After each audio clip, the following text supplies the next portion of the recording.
आज हम अपने नए टॉपिक को स्टार्ट करते हैं। आज का हमारा टॉपिक है electric field intensity due to charged infinitely long thin sheet. यहाँ पर ये मान लेते हैं एक थिन शीट है, ये थिन शीट है जिसकी सरफेस चार्ज डेंसिटी सिग्मा है, इसकी सरफेस चार्ज डेंसिटी सिग्मा है। अब इसकी वजह से इसके पास में हमें इलेक्ट्रिक फील्ड कैलकुलेट करनी है। इसके लिए हमें गॉसियन सरफेस बनाना पड़ेगा। तो ये हमने मान लीजिए गॉसियन सरफेस हमने यहाँ पर ड्रॉ कर दिया। इसके लिए गॉसियन सरफेस यहाँ पर ये हमने इस शेप का ड्रॉ कर दिया, क्यूबॉइड शेप का।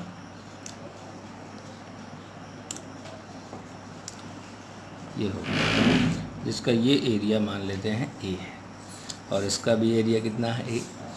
इलेक्ट्रिक फील्ड की direction always perpendicular to the surface होती है, इसलिए ये परपेंडिकुलर टू द सरफेस रहेगी। इधर भी ये रहेगा। इसका हमने स्मॉल एलिमेंट लिया, हमने डी ए, जो कि सरफेस के परपेंडिकुलर इन आउटवर्ड डायरेक्शन। सिमिलरली यहाँ पर भी हमने लिया। अब हम बात करते हैं गॉसियन सरफेस के अंदर कितना सीट है, कितना एरिया है सीट का। अगर हमने एरिया, इसका क्रॉस सेक्शनल एरिया हमने ये ए मान लिया है, तो कितना एरिया सीट का इनक्लोज्ड हुआ, ए एरिया इनक्लोज्ड हुआ। थिन सीट है आपकी, तो इसका कितना एरिया इनक्लोज्ड हुआ ए। तो इसके अंदर कितना चार्ज इंक्लूड हुआ, यूनिट एरिया का चार्ज कितना है सिग्मा। तो इस गॉसियन सरफेस के अंदर कितना चार्ज इंक्लोज हुआ, सिग्मा इंटू ए। अब हम जरा इस गॉसियन सरफेस के बारे में बात करते हैं। गॉस लॉ से total flux is equal to q enclosed upon epsilon naught. ये पूरा गॉसियन सरफेस कि कितने भागों में हम इसे बांट सकते हैं, इसे 6 पार्ट में बांट सकते हैं। जैसा कि एक एग्जांपल हम ये बॉक्स का ले लेते हैं कि 2 सरफेस ये हुए, 2 ये हुए, 2 ये हुए, 6।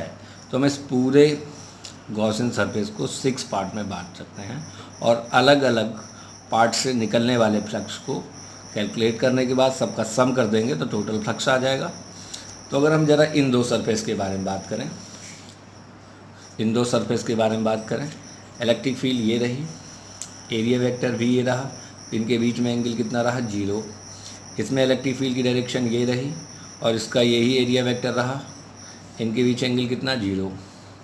अब हम इस सरफेस के बारे में बात करते हैं। तो इलेक्ट्रिक फील्ड मान लीजिए अलॉन्ग द पेन है और सॉरी ये इलेक्ट्रिक फील्ड की डायरेक्शन ये रही और एरिया वेक्टर की डायरेक्शन ये रही। तो दोनों के बीच एंगल कितना हुआ, 90। सिमिलरली इसमें भी electric field, area vector, angle कितना हुआ, 90। ये एरिया वेक्टर, ये इलेक्ट्रिक फील्ड, एंगल कितना हुआ, 90। ये एरिया वेक्टर, ये इलेक्ट्रिक फील्ड, एंगल कितना हुआ, 90। तो इससे निकलने वाला फ्लक्स 0, इससे 0, इससे 0, इससे 0, क्योंकि ई डी ए मतलब ई डी ए कॉस थीटा, कॉस 90 की वैल्यू 0। तो 1 2 3 4 इन चारों सरफेस से निकलने वाले फ्लक्स का टोटल वैल्यू 0 होगा। हमें केवल इसके अलॉन्ग फ्लक्स निकालना पड़ेगा और इसके अलॉन्ग निकालना पड़ेगा। तो चलिए हम देख लेते हैं।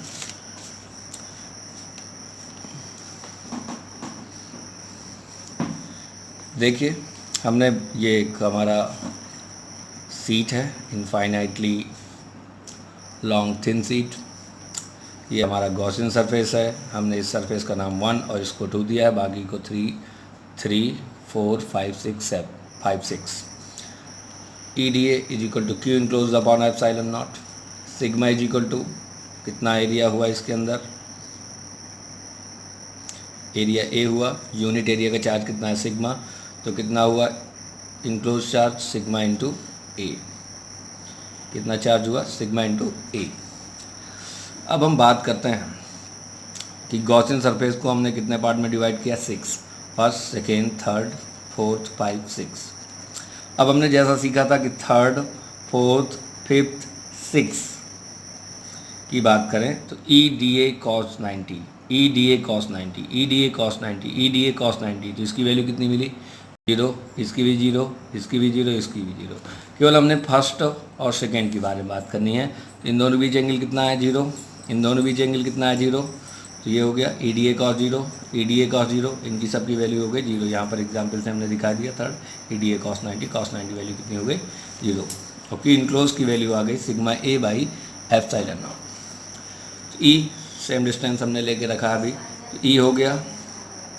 और डी ए इस पार्ट का जब इंटीग्रेशन किया जाएगा तो टोटल एरिया लिखना पड़ेगा। तो इसका हमने एरिया कितना मान के रखा है? ए, तो ये आ गया। इसी प्रकार इसका भी हुआ ए, सिग्मा ए यहाँ से हो गया 2 ए से A cancel, E is equal to sigma by 2 epsilon naught.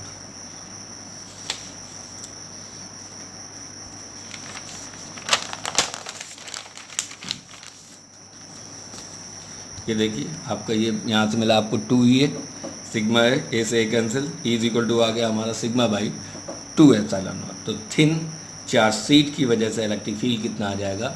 Sigma upon 2 epsilon naught. और इलेक्ट्रिक फील्ड कैसी की डायरेक्शन कैसी होगी?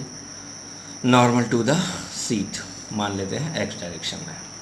अब हम यहाँ पर ई और पोजीशन वेक्टर के बीच में अगर हम कर्व ड्रॉ करें तो देख लिया हमने कि इस फॉर्मूले में डिस्टेंस कहीं पर नहीं आया। तो इसका मतलब ई जो होता है शीट की वजह से डिस्टेंस पर डिपेंड नहीं करता है, तो इलेक्ट्रिक फील्ड कैसा रहेगा? कांस्टेंट। अब हम यहाँ पर एक एग्जांपल ले रहे हैं कि एक थिन शीट है, लॉन्ग थिन शीट है, जिसकी सरफेस चार्ज डेंसिटी कितनी है? सिग्मा। हमें फर्स्ट पॉइंट पे इलेक्ट्रिक फील्ड और सेकेंड पे, तो इलेक्ट्रिक फील्ड का तो भैया magnitude sigma by 2 epsilon not ही होगा। अब इस पॉइंट पे डायरेक्शन निकालनी है तो +1 रख दीजिए और सिग्मा सिग्मा को क्या करेगा? रिपेल करेगा। तो डायरेक्शन क्या है? Minus x cap, negative x axis में। इस पॉइंट पे इलेक्ट्रिक फील्ड भी इतना ही होगा, sigma upon 2 epsilon not. But इस पॉइंट पे इलेक्ट्रिक फील्ड की डायरेक्शन कैसे निकालेंगे? +1 रख देते हैं, सिग्मा सिग्मा को क्या करेगा? रिपेल करेगा। तो क्या हो जाएगा? Plus x cap. सिमिलरली अगर हम माइनस, ये सीट है जिसकी सरफेस चार्ज डेंसिटी माइनस है, तो यहाँ पर इलेक्ट्रिक फील्ड निकालना है, तो यहाँ पर +1 रख देंगे। ये इसको क्या करेगा? अट्रैक्ट करेगा। तो मैग्नीट्यूड तो इलेक्ट्रिक फील्ड का कितना आएगा? Sigma by 2 epsilon not. But direction यहाँ पर कितनी हो गई? देखिए कहाँ की हो रहा है? Plus x cap. इस पॉइंट पे इलेक्ट्रिक फील्ड निकालना है, ये माइनस ए प्लस है, तो कैसे करेगा? ये इसको क्या करेगा? अट्रैक्ट। मैग्नीट्यूड तो यही रहेगा sigma by 2 epsilon not, but किस डायरेक्शन में है? Minus x cap. अब यहाँ पर एक हम दूसरा एग्जाम्पल लेते हैं। ये एक प्लस सिग्मा प्लेट है और ये एक माइनस सिग्मा प्लेट है, जिसकी वजह से हमें 1, 2, 3 पॉइंट्स पर इलेक्ट्रिक फील्ड कैलकुलेट करना है। चलिए पहले हम इस पॉइंट पे निकालते हैं। तो पहले हम यहाँ पर बात करते हैं, +1 रख देंगे डायरेक्शन निकालने के लिए। एक सीट की वजह से इलेक्ट्रिक फील्ड कितना आएगा? Sigma by 2 epsilon naught. ये मैग्नीट्यूड है। मैग्नीट्यूड रखने के बाद डायरेक्शन कैलकुलेट करते हैं। तो यहाँ इस प्लेट की वजह से इलेक्ट्रिक फील्ड इसमें किस डायरेक्शन में होगा? रिपेल करेगा। इसमें क्या होगा? ये इसे अट्रैक्ट करेगा। एक की वजह से इलेक्ट्रिक फील्ड मिला सिग्मा बाई 2 एप्सिलॉन नॉट इस डायरेक्शन में, और इसकी माइनस की वजह से, माइनस मत रखिए, डायरेक्शन में वो कंसीडर हो जाएगा, सिग्मा बाई 2 एप्सिलॉन नॉट। अब ये दोनों ही इलेक्ट्रिक फील्ड कैसे हैं? अपोजिट डायरेक्शन में है। तो नेट इलेक्ट्रिक फील्ड कितना हुआ? Sigma by 2 epsilon naught minus sigma by 2 epsilon not means 0। यानी कि इस पॉइंट पर इलेक्ट्रिक फील्ड हमें कितना मिला? 0। अब हम बात करते हैं यहाँ पर बीच में, तो यहाँ पर हम भी +1 रख देंगे। तो ये प्लेट इस +1 को क्या करेगी? रिपेल करेगी। ये प्लेट इसकी क्या करेगी? अट्रैक्ट करेगी। इस पॉइंट पर इलेक्ट्रिक फील्ड दोनों की वजह से जो आ रहा है एक ही डायरेक्शन में आ रहा है, तो नेट इलेक्ट्रिक फील्ड आ जाएगा sigma by 2 epsilon not plus sigma by 2 epsilon naught. Minus नहीं रखना है, डायरेक्शन माइनस से हम केवल डायरेक्शन निकालेंगे। तो कितना आ जाएगा आपका? Sigma by epsilon not. यानी कि इन दोनों प्लेट के बीच में इलेक्ट्रिक फील्ड कांस्टेंट प्राप्त होगा हर जगह। अब हम थर्ड पॉइंट पे बात करते हैं। तो जिस पॉइंट पे इलेक्ट्रिक फील्ड निकालना है, निकालने के लिए आपको बताया गया +1। ये इसे क्या करेगा? रिपेल। ये इसे क्या करेगा? अट्रैक्ट। दोनों का मैग्नीट्यूड कैसा है? Same. Both are in opposite direction, so the net electric field will be 0। इस टाइप से सीट्स के हम लोग एग्जाम्पल कर सकते हैं। एक यहाँ पर ये है, एक ये प्लस सिग्मा 1 की एक सीट ये है, एक ये है, और हमें इस पॉइंट पे इलेक्ट्रिक फील्ड निकालना है। तो बिल्कुल आसान है। इस सीट की वजह से इलेक्ट्रिक फील्ड निकालने के लिए हम यहाँ पर क्या करें, +1, तो ये इसे क्या करेगा, रिपेल करेगा। This is your E1 is equal to sigma 1/2 epsilon naught. अब इसकी वजह से इस पर इलेक्ट्रिक फील्ड निकालेंगे, प्लस को क्या करेगा, रिपेल, तो ये हो जाएगा E2 सिग्मा 2/2 एप्सिलॉन नॉट। अब ये दो इलेक्ट्रिक फील्ड आ गए और दोनों के बीच एंगल कितना है, 90, तो इनका रिजल्टेंट कहाँ जाएगा, इनके बाइसेक्टर से। तो नेट इलेक्ट्रिक फील्ड हमारा हो जाएगा √E1² plus E2² means 1/2 epsilon naught √σ1² plus σ2²। इस टाइप से हम लोग इलेक्ट्रिक फील्ड कैलकुलेट कर सकते हैं सीट की वजह से, चार्ज सीट की वजह से। ये बड़ा ही इम्पॉर्टेंट डेरिवेशन है, इसे आप ज़रूर करें। ये आपके लिए घर के लिए होमवर्क मान सकते हैं आप। यहाँ पर मान लेते हैं there are 3 sheets, plus sigma, minus sigma, plus sigma. You have to calculate electric field at first point, second point, third point and fourth point. तो ये हमारा एक लेक्चर पूरा हुआ। इसके साथ एक एग्जाम्पल और देखते हैं हम लोग।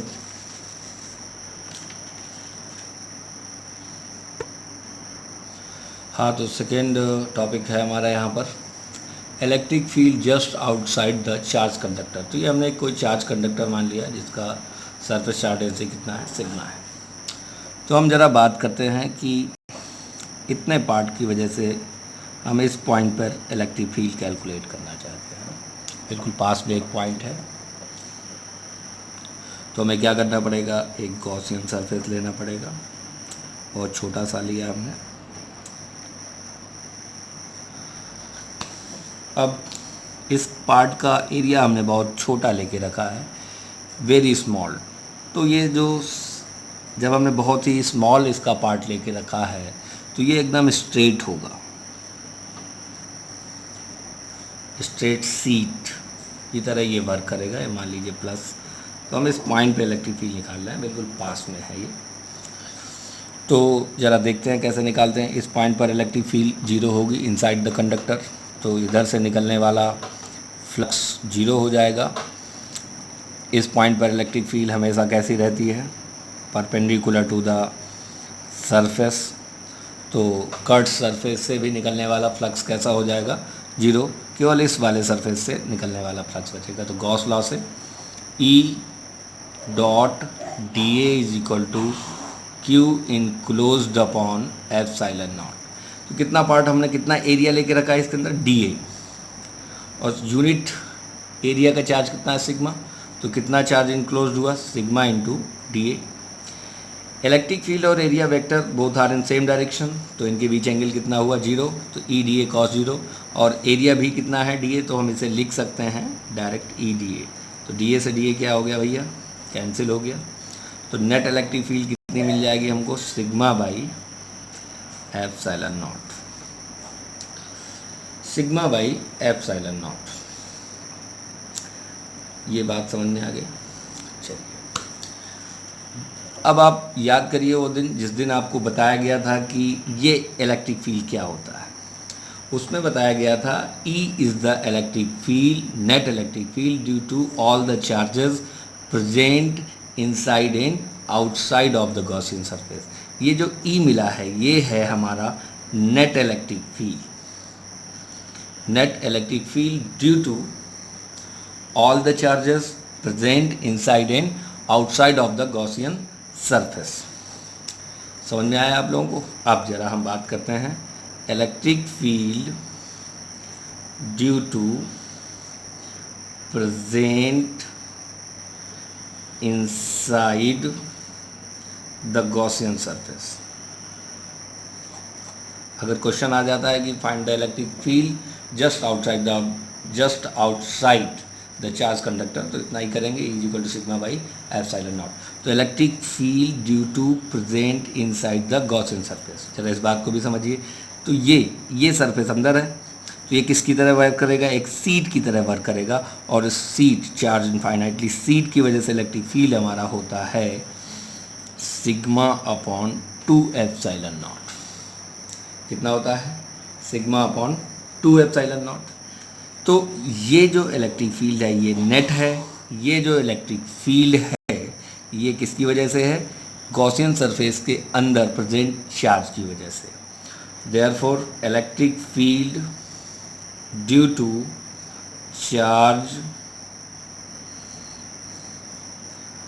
Charges present outside of the Gaussian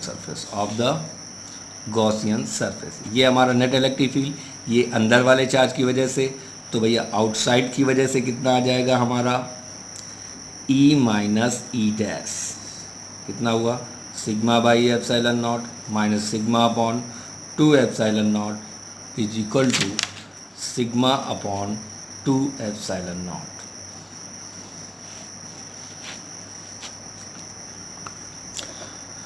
अब ज़रा इस क्वेश्चन को ज़रा देखते हैं, ये कहाँ पर है, ये NCERT की एक्सरसाइज का क्वेश्चन हुआ 1.29, जिसमें से कहा गया था कि एक गॉसियन सरफेस एक कंडक्टर है, हॉलो कंडक्टर है, ये देखिए क्वेश्चन आया, a hollow charge conductor has a tiny hole cut into its surface so that the electric field in the hole is sigma upon 2 epsilon naught and cap and direction है and sigma is the surface charge। ये मान लीजिए हमारा conductor था, तो ये part मान लीजिए नहीं था, ये होल हो गया हमारा, कट हो गया।